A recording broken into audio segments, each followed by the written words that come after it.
Hello everyone and welcome back to the next episode of Gen AI 101.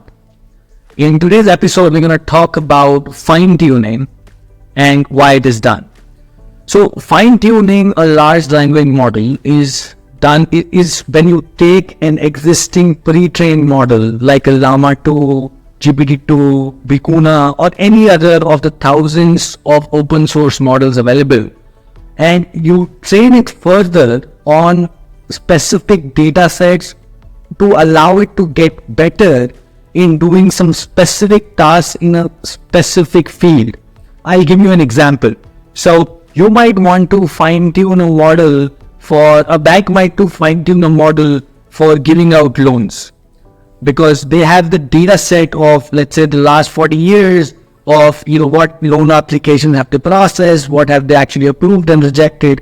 They can clean up the data, make sure it's free of bias, and actually fine-tune an open source large language model to get better at making these decisions autonomously. Right? Now, fine-tuning is way cheaper. When I say cheaper, it means it is less resource constrained as compared to training an LLM from the ground up. So you don't have to actually spend millions and millions and millions of dollars to train the LLM, but you still have to train it, and you need to have the data set, and then you still need to train it a little bit to ensure that it can really work well for your use case. Right? In the example I gave, it was bank creating an LLM or fine-tuning an LLM to give out loans.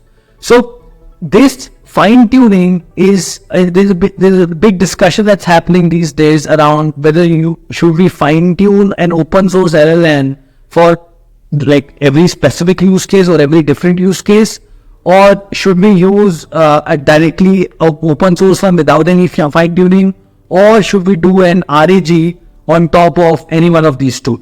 RAG is what we discussed in the last episode.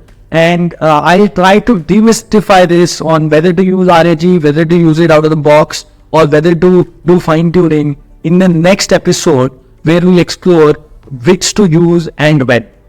Thank you so much for your time today. Have a good one.